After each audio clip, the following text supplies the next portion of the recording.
What's going on, y'all? Blake Ninja here, and covering some more stuff. Make sure you guys. I'm not really, never been good at this as long as I've been doing YouTube and Twitch, but make sure you subscribe and watch some of the videos of the other discussions we've been having. Looks like there's been some continuation on the topic from last week. Invest Fest, right? Where these two gentlemen right here, apparently they are on an apology tour for their hasty response to their essentially sold out show. But the internet, it bothers everyone. Internet comments get to the strongest of us, and these two got perturbed and said some words towards the black community, the people they mainly support, and now their asses have been kicked. I We'll start with this video where they're still talking about the issues that went along with Invest Fest. I've seen some commentary talking about the smoothness in certain areas. That's what I'm saying. Like I wouldn't in my last video. I definitely won't completely call it a scam and shit on it because it's like, no, I want it to be success as a black person who understands that financial literacy isn't available to all of us as early as it should be. I'm for it. It's just you got to watch your words. You got to be strong, and you can't let the internet, determine how you go about business. So, lessons learned, maybe, but it's still in the process. So I'm gonna start here. Actually, no. Let's see what this apology tour stuff is looking like. And I really do want to say that if I hurt you in that commentary, I truly am sorry for that. On August 1st, 2014, Dr. Brooks B. Robinson, an economist, wrote a very interesting publication called 22 Reasons Why Black Businesses Which I'm going to probably do a deep dive on as a fellow black economist. Amongst the black entrepreneurial space, as well as in academic black circles. But it's very interesting. And that's a person who's things change, done my own business. They remain the same.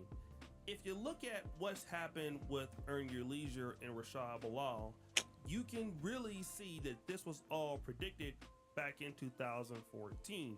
It's important to understand, just because a black business is successful today, it doesn't mean that it won't fail. He's kind of went over these points in his last video. Just of some of the problems that Earn Your Leisure is having, let's look at how they got in trouble in the first place. But I'm not even on the black thing no more. I never was on the black thing. This is his goofy behavior. Because I seen it's like it is unexcusable. And then he did it on camera. Like if it was just an audio clip, you can spin that. But this man's comfortably on a blackout podcast talking about he not on the black thing anymore. It's foolish. I would never. Somebody else had said that, like, it was white people. Yeah, they qualified. They can come. What do you mean?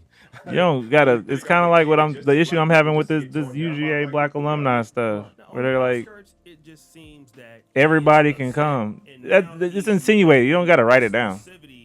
For the black community, the people who are gonna want to come though, rule number 15, or want to come. You don't have to. It's just like whatever. What's implied don't need to be said. Businesses are to be successful. They must, at a minimum, thrive in their own community. This means repelling outsiders who want to benefit from operating in the black community.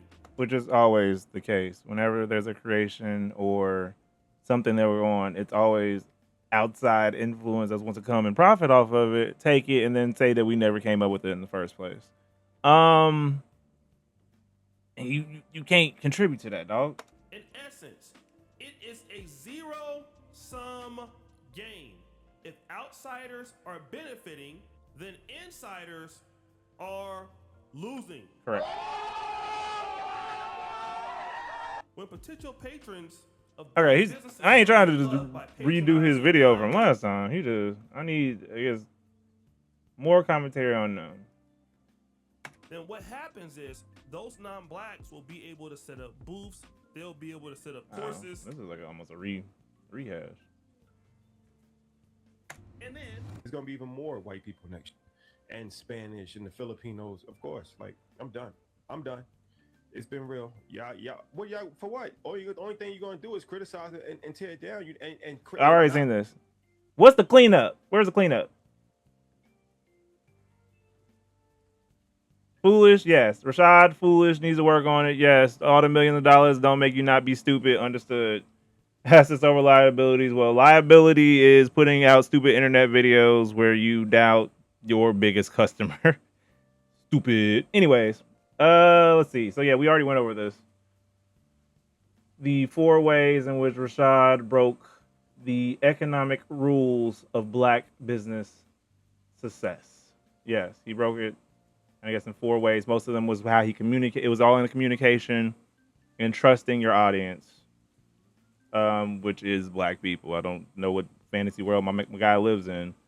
All those rejections in Atlanta that he was looking for, I guess, were from the white people. Let's be real. And because because they also knew you would probably do something like this on the back end. So it's like, you gotta put it all together. All right, so here we go. Here's a graphic. 4 ways that Rashad messed this up. Cool. Where does he fix it? It says apology tour. I mean, is this it? This is just the start of it. The narrative should be 30,000 people, and you're right. But it hit me a little different. When you winning, a winner always feel like he losing. So to me, not even like as a winner myself, I don't always feel like I'm losing. It's the dumbest shit I've ever heard in my life. Right. As a winner, I feel like I'm winning all the time.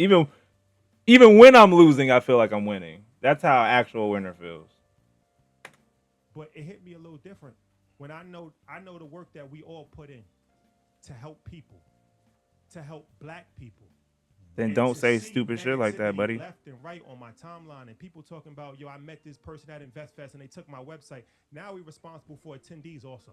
Rashad says that this massive turnout of 30,000 attendees, it feels like a loss. It's nothing to him because of the surrounding negativity.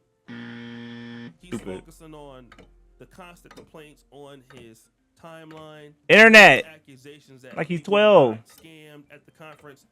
And again, I know you did invite scammers though, so you do have to be accountable for that part. It's kind of understood that you are platforming people who are scammers. Yeah, so it's like you got to make sure that doesn't happen next time. Your boy 19 Keys, man, it doesn't have the best reputation in the world. Just saying. But again, that could largely be ignored. Next time, invite me. I'll go.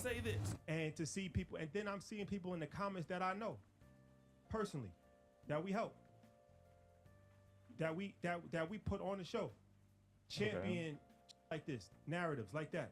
Betrayal from people that he personally helped. Again, this happens when you're successful, and I believe one of the people he's talking about is Tony the Closer. Now, Tony the Closer was at least cordial with Earn Your Leisure at least a few years back. We see that in 2023 when they had 20,000 people. He just ain't that just like the accountability dude. I guess Tony the Closer had some level of issue with some of the people that he was platforming, and they fell out. And so Tony the Closer has went from being an ally of the event to a person that is now heavily critical. And I don't know the whole story as to why Tony the Closer decided to cut ties with EYL. But again, people are going to fall out in business, that's for sure. But you just had a major success. You had largely a lot of people speaking a terrible thing that they should never let happen. To somebody that's like, damn, I've been riding with y'all from the beginning. And how could you say this? So I understand how people could have taken that. And I really do want to say that if I hurt you in that commentary, I truly am sorry for that. So they finally apologized for what happened, and this was the right thing to do. I mean, I definitely salute them for coming out and saying this. And like I said, it's not easy working with the black community. There are times you want to give up. We jaded, fam. Times you're going to be frustrated, but you guys do sell. But rightfully so. And business is not emotional. And so It is not. That's what I was like. You take your emotions out the business game. I've never business festival gotten emotional about not in front of, what that tells not me in front. is that you're It's not behind the business. scenes. You deal with those frustrations as a businessman, especially as a black businessman. You show your frustrations. They put that stuff on you, dog. They put on the you're emotional. You're you angry black man. It's like you don't want. You got to come off like the Red Lobster CEO. That dude is calm, cool, and collected. Even though Red Lobster is a failing business, they put a black man to try to save it. He cool, calm, and collected the whole way through. Even though I'm sure at home he is punching the air. Because Red Lobster is failing. We don't go there no more. Beyonce couldn't save it. But yeah, when I was doing my phone fixing business at UGA, there were times when it was on the other turn, and when it went to that downturn, I had my frustration. The only person who saw it was my now wife. That's the only. No one else would have even known. I was the happiest, biggest businessman, and it's like because it messes with your business, especially as a black man, where we don't have equity like that when it comes to entrepreneurship. So Again, that's what I would think. So you have to control yourself. I'm- As a business person, you got to get your stuff together. Got it. And I salute these guys. They've done something in the black community I've never seen. And because nobody is used to experiencing something like Invest Fest, especially when they you did started it in the as a same place digital as first Momo. platform, Oh, I and didn't then know you're that. coming into like the analog world with it, and you got everybody talking about it. That's amazing. Not too many people can start online and then come into the real world and then come into a mecca like Atlanta. So they must be saluted for that. But this is a terrible thing that they should never let happen. Never. Again, especially when your community has a $2 trillion spending power and you have nothing but blue ocean opportunity. I mean, these guys can take this to the Caribbean. These guys can take this to Africa. Yep. We're on the same boat. I hope they get it together, but please know that you did take 5 steps back, unfortunately, in the situation. I hope y'all get it together, remove your emotion from the game, and invite your boy out, because, like I said, I am an actual financial... I'm gay certified, baby. I can teach economics, financial literacy for real, like, and get paid to do it. Because I know how to do it. So invite me out there. I'm not a scammer. Not anymore. So, yep. That's the coverage for Invest Fest. I thought I was going to have more. But that was literally kind of a rehash of homie's video from before. Maybe in the... What was that?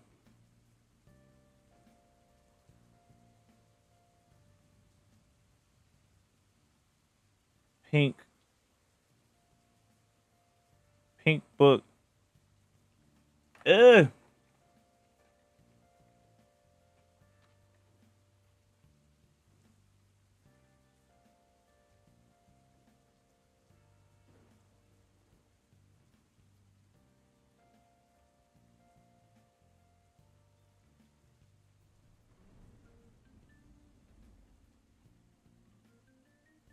What did she just release?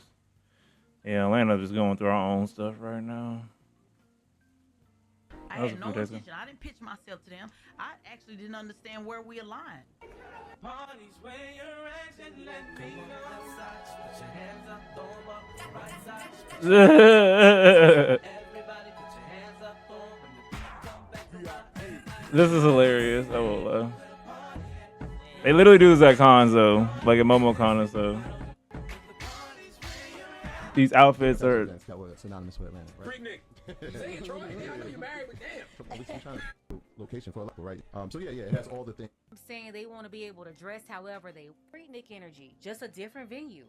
Like a 304 if you want to. And this Okay, I looks should- more, it- or it- somebody fresh out of college asking dumb questions like this about why she can't walk around like a 304, why she can't talk like a 304, why she can't out on social media. Definitely putting at a so-called. All right, not here. I'm not. We already did this, so cool. Both of these videos are just rehashes. Got it. Yep. Hope they do better. We'll figure it out. They'll figure it out.